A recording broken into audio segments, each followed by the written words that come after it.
What's up, everybody? Zarreal here for another episode of the wrap-up review. Here to review games that I completed, and in this case, games that I didn't even bother to finish. And what I am talking about is Batman Arkham Origins Blackgate for the Nintendo 3DS. This game was created by Armature Studios, the same company that made games such as the Metal Gear Solid HD Collection for the Vita, as well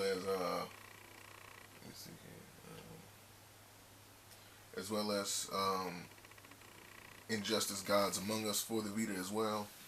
And they're a pretty new studio. They don't have too many years underneath their belt. Like they started making games back in 2012. But as I stated, a game that I did not bother to finish, and for very good reason. Last time I said that it was for the Thundercats 2011 video game that was a remake of the 2011 animation. And this was a couple years back. I believe like 1 or 2 years ago since I played that game. And the game is just, that game was just repetitive, and basically it just wasn't worth finishing. And I have yet to find anybody who disagreed with me. People were actually surprised that I made it as far as into the game as I did. It was just, it really wasn't worth finishing. In this game right here, it follows right along with that. It's not worth finishing. There are some things that went right with the game, some things that went wrong. Of course, I'm going to talk about that. But first, let me give you a little bit of premise of the game's storyline. Batman Arkham Origins Blackgate takes place after Batman Arkham Origins on the home console, on the PS3, and the Xbox 360. I believe it came out on the 360 as well. But the game storyline continues after the console game, and Batman is going back to Blackgate Prison to investigate some disturbances within the prison, cell block administration, and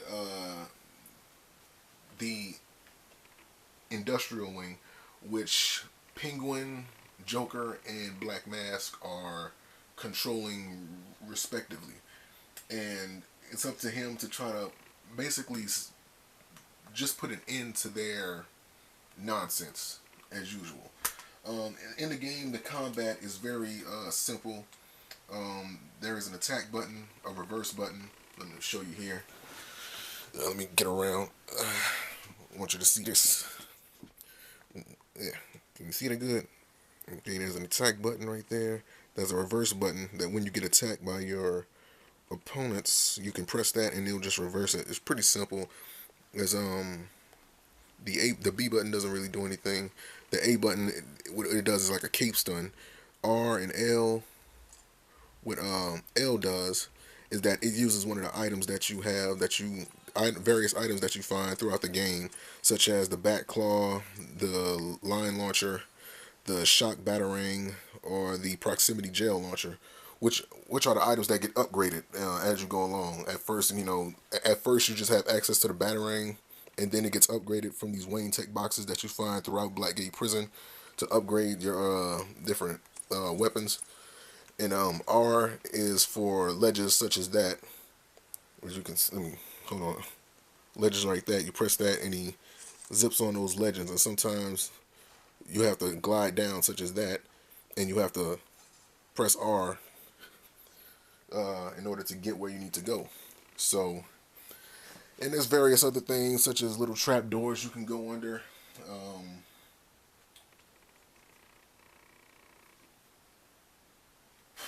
My bad. Trap doors you can go under and do surprise attacks to your enemies and various things like that. I don't really have too much to say about this game simply because I'm very pissed off at it, and I'm doing my best to try to review it, and I'm pretty sure nobody's going to blame me. For those who've seen the playthrough, I mean, you witnessed it for yourself.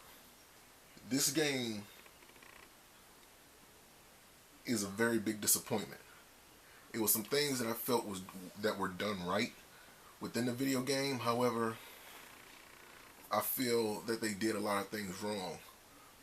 One thing I think they did right, for this to be a Nintendo 3DS game that continues a storyline from the console game, me personally, I felt they did right when they did that. Simply because normally with Nintendo 3DS games or games on any handheld console, um, it always competes with the console games. And in order for them to port them from the console onto a system like this, they have to water it down, meaning that you don't get as many, options or many weapons, or you are pretty much, it's really just like a watered down version of what you would get on the console version. That's basically the way that I can say it. The game plays in 2.5D, and as I showed you, it's in 3D. It's in 2.5D up top. He runs around like it's a 2D game, but he turns corners and things like that to make it 2.5D or whatever. But the map at the bottom, as you can see, is in 2D. And sometimes that makes it really hard to follow where Batman is supposed to go. You may be following the map, and on the map it may, say, okay, all you got to do is just walk straight up here. But when you go that direction, Batman hits a corner, and the map just completely, changes, and you can't make out where it is you need to go at times, and it's difficult to read sometimes. Also, there's this detective mode right here, because there's secrets. Let me show you detective mode. I don't know how well you can see that you press by either holding down this, or you can just tap it, and it'll just stay on, or you can just hold it down, and you just gotta guide around the well, I can't move the thumbstick, but you just hold that down right there, and then you just move that around, and there's various clues and things like that that you need to find in that mode. And it highlights several areas. For example, there's spikes that's on the ground that can damage you, and the detective mode, it will highlight those spikes and those trap doors or anything like that that you can get under or you need to jump over. So that's helpful. That's some of the things going on in the game. But one of the things that I felt they did wrong in this game, simply put, this game is not finished. It is not finished. Not because I didn't finish it, because if again you watch my playthrough, the game is so glitchy and so buggy. If you look at the last part of my playthrough, it titles "Fuck this buggy piece of shit." That that explains this game perfectly. It's buggy, it's unfinished, and as you've seen in the playthrough, for those that have watched it and those who are going to go watch it, and what you're going to see is that the game glitches out several times. It's points in the game where, again, like I showed you, where there's ledges that you're supposed to grab onto, and you push R in order to use the back claw to zip up there, and sometimes it won't show up in certain areas. It's also time where the game completely reverses, like the game screen completely reverses, and all of your controls are backwards. It's just like, really? And then you start falling through floors, and then you can't get up to certain areas without the camera, panning off into the direction, leaving you in the shadows, in the far corners where you can't see. Then you have to restart the game, and I stopped playing the game. Well, I quit recording the game for quite some time, because for one, I couldn't even finish it, and I was getting lost running around in circles. So I was like, okay, well, let me at least try to figure out where to go, so that way I won't be making like 50 videos trying to figure that out, and I'll just backtrack to let people know this is what I did, this is how I got where I got. I couldn't even do that. To this day, I've looked online countless times. Nobody has finished this game. As of right now, this moment, I have not found anybody that have finished this game. There's no completed walkthroughs of it. There's nothing. to help you find your way to where you need to go. Now, I did do 2 boss fights. I fought Black Mask and I fought Joker. Joker, which is one of the better boss fights in the game. Black Mask was pretty much just a letdown. It really was. Not to spoil it, but then again, who the hell's gonna play this? I wouldn't encourage anybody to buy this shit. All you have to do is like shoot out a light or toss a batarang at a light. You have to open up this little hatch on the floor, crawl underneath to the other side, throw a batarang to one of the bells, so he can start shooting over there, and then you have to wait till he walks back, and then you have to you really have to time it. You have to hurry up, open up the hatch, crawl underneath, crawl under, and then you have to, then you have to choke him out. And it was really just a letdown for a boss fight, you know what I mean? And considering that there's only supposed to be 3 in the game, as far as I know, Penguin, Joker, and Black Mask, yeah, the Joker was the only boss fight that really felt like one. I don't know what Penguin's boss fight is like. Catwoman, you have to face her early on, but it's really just like a training simulation, really just for you to see how well you understand the combat system, or better yet, for you to learn the combat system. You know what I'm saying? To time your reversals, etc., etc.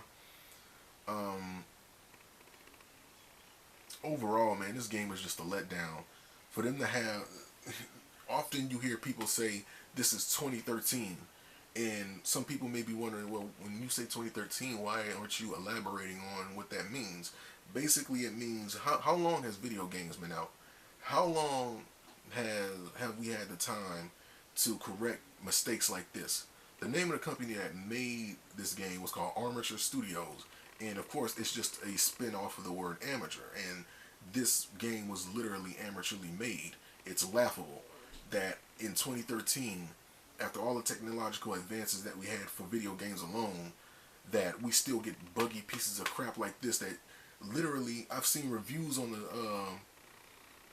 online that have clearly stated that you can't finish the game because the game is literally buggy. You can't finish it. And if that's the case right there, why the hell would I even want to bother to continue with it? I can't find out where to go. Anytime I get somewhere, the game glitches out. The screen literally reverses itself, and the controls end up being backwards. You can't get to where you need to go. It's just a big headache, and I don't even want to bother with it at this point. And I don't think anybody would blame me.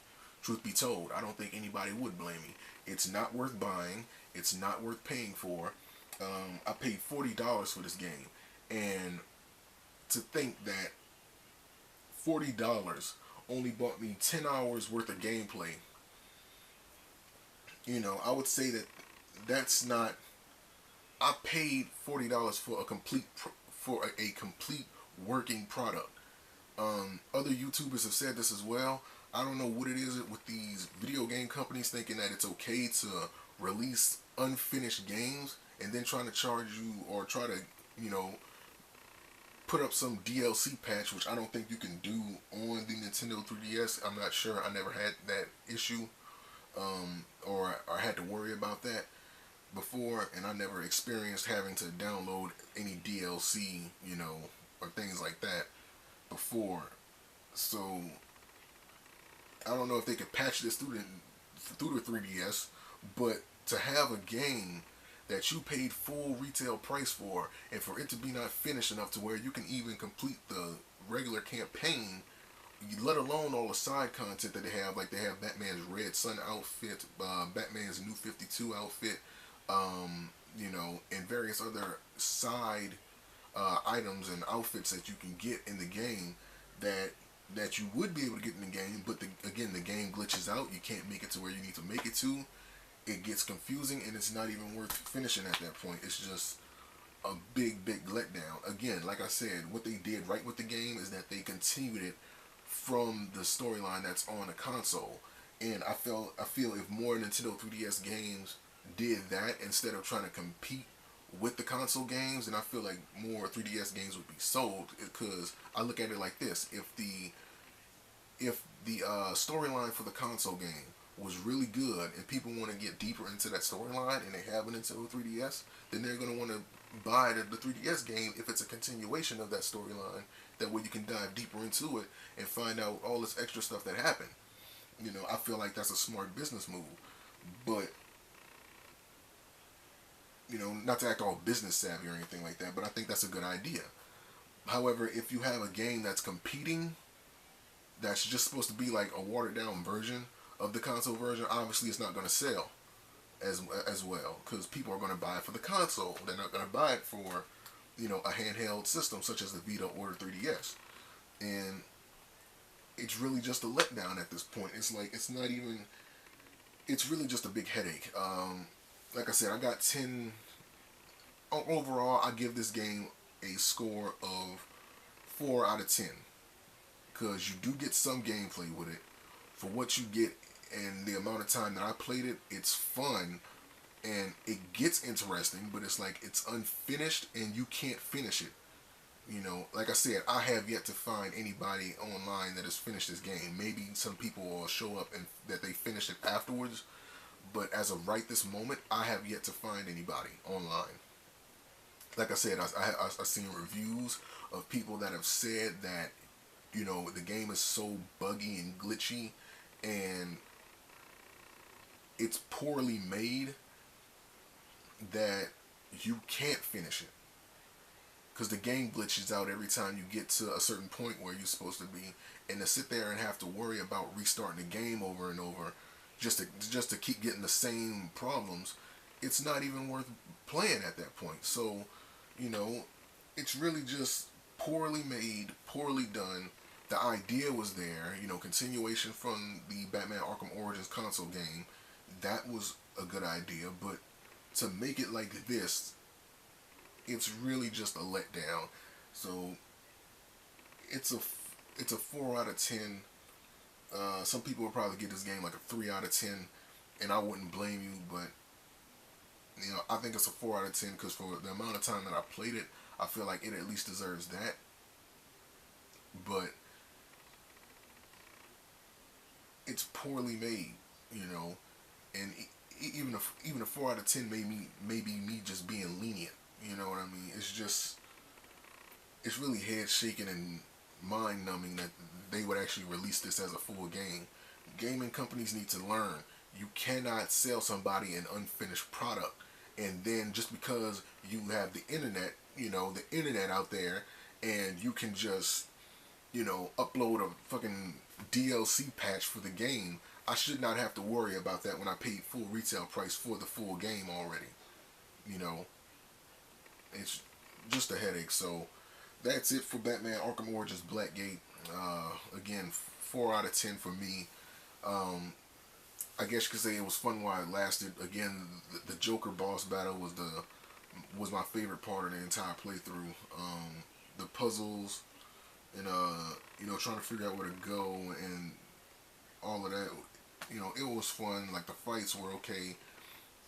It really just wasn't complete, and it's sad to say that this game was made like this. So I encourage nobody to buy this game. Hell, I probably wouldn't even encourage you to rent it, because like I said, you won't be able to finish it. So yeah, man. Well, so that's it for this wrap-up review, man. I hope you guys enjoyed it. You know, it's been a minute since I've done one of these, but I'll do my best to keep up, you know, with the pace of these wrap-up reviews. But you know, my life is taking over. I got to do other things, but you know, it's always good to do one of these to give my thoughts on a game that I paid money for. So hopefully I saved you guys time in buying this piece of crap, because that's literally what it is. But yeah, I'm Azariel, Batman Arkham Origins Blackgate, Nintendo 3DS, ADSPLAY. Peace.